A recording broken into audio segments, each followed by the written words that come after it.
December 1 instalment পাবে। আমাদের central টাকা দেয় না, আমাদের টাকাগুলো নিয়ে অন্য রাজ্যে দিচ্ছে সিএম। সম্পূর্ণ মিথ্যা কথা। এখনো পর্যন্ত 2004 থেকে 14 যে ইউপিএ 1 এবং 2 ছিল, তাতে ইন্দিরা আবাস যোজনাতে পশ্চিমবঙ্গে টাকা পেয়েছে 4,600 কোটি। 2014 সাল থেকে 2022 সাল পর্যন্ত 23 সাল পর্যন্ত নরেন্দ্র মোদীজির সরকার পশ্চিমবঙ্গে 40 লক্ষ ইউনিট বাড়ির জন্য টাকা দিয়েছেন। 40 লক্ষ ইউনিট বাড়ির জন্য টাকা দিয়েছেন 50,000 কোটি টাকারও বেশি। এই বাড়িগুলোর তালিকা প্রকাশ করতে হবে। এই বাড়িগুলো কে পেয়েছে দেখাতে হবে।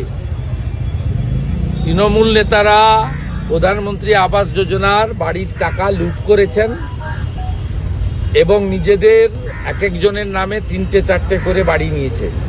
নওদার এক গ্রাম পঞ্চায়েতের প্রধান 35টা বাড়ি নিয়েছে নিজের এবং আত্মীয়দের নামে। সাগরদিঘির একজন কাবিলপুরের প্রধান 17টা বাড়ি নিয়েছেন নিজের নামে। সব ঢপবাজি বন্ধ করুন। মুখ্যমন্ত্রী সমস্ত পরিযায়ী শ্রমিকদের 14 বছর থাকার পরে আরো 16 লক্ষ বাড়ি, আরো 20 লক্ষ বাড়ি কেন করতে হবে? উনি তো নতুন নন, 14 বছর ধরে আছে। তিনি সব জায়গায় বলেন সব করে দিয়েছি, কিচ্ছু বাকি নেই, 200% কাজ করে দিয়েছি। কেন এ কথা উনি বলছেন? উনি কি করেছেন হিসাব দিন। আর 4 থেকে 14, 14 থেকে 24 কম্পেয়ার করুক। উনি তো ইউপিএ 2-তে ছিলেন। আগের কংগ্রেসের 10 বছর আর মোদিজির 10 বছর। কংগ্রেস 2,65,000 কোটি টাকা দিয়েছে 10 বছরে পশ্চিমবঙ্গকে। নরেন্দ্র মোদীজি 8 লক্ষ কোটি টাকা দিয়েছে 14 থেকে 24। মুখ্যমন্ত্রী সমস্ত পরিযায়ী শ্রমিকদের ফেরত আসতে বলেছেন। সমশ্রী প্রকল্পে তাদেরকে চাকরি কেউ আসবে না। উনি রোহিঙ্গাদের আসতে বলেছেন। উনি কালকে যে কথা বলেছেন বোলপুরে প্রশাসনিক সভায়, very dangerous for our country. তিনি বলছেন এরা এসে স্বাস্থ্যসাথীর কার্ড, আধার কার্ড এবং জব কার্ড করতে। কেন ভাই?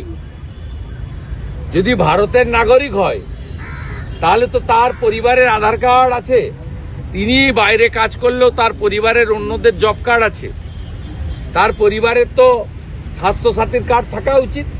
তাহলে কাদের দিতে চাইছেন? রোহিঙ্গা মুসলমানদেরকে, বাংলাদেশি মুসলমানদেরকে দিতে চাইছেন। কেন চিফ সেক্রেটারিকে কথা বলে মলয় ঘটক আর সামিরুল ইসলাম তাদের দায়িত্ব দিয়েছেন যে দরকার হলে থাকার জায়গা করো? থাকার জায়গা কেন করতে হবে? যদি পশ্চিমবঙ্গের ভারতের নাগরিক হয় তার তো পশ্চিমবঙ্গে বাড়ি আছে। উনি আসলে বিভিন্ন রাজ্যে পুশব্যাক হচ্ছে যে বাংলাদেশি মুসলমান এবং রোহিঙ্গা তাদেরকে এখানে এনে এমনি শেষ করে দিয়েছেন। 1 কোটির বেশি বাংলাদেশি মুসলমান আর রোহিঙ্গা ঘুষপেটিয়া ঢুকিয়েছেন অনুপ্রবেশকারী, বাকিদেরকেও ঢোকাতে চাইছেন। আমি অন্য রাজ্যের স্টেট গভর্নমেন্টকে বলবো বাংলাদেশি মুসলমান এবং রোহিঙ্গাদের পশ্চিমবঙ্গে আসার সুযোগ দেবেন না। একেবারে বিএসএফকে দিয়ে বাংলাদেশে থ্রো করে দিন।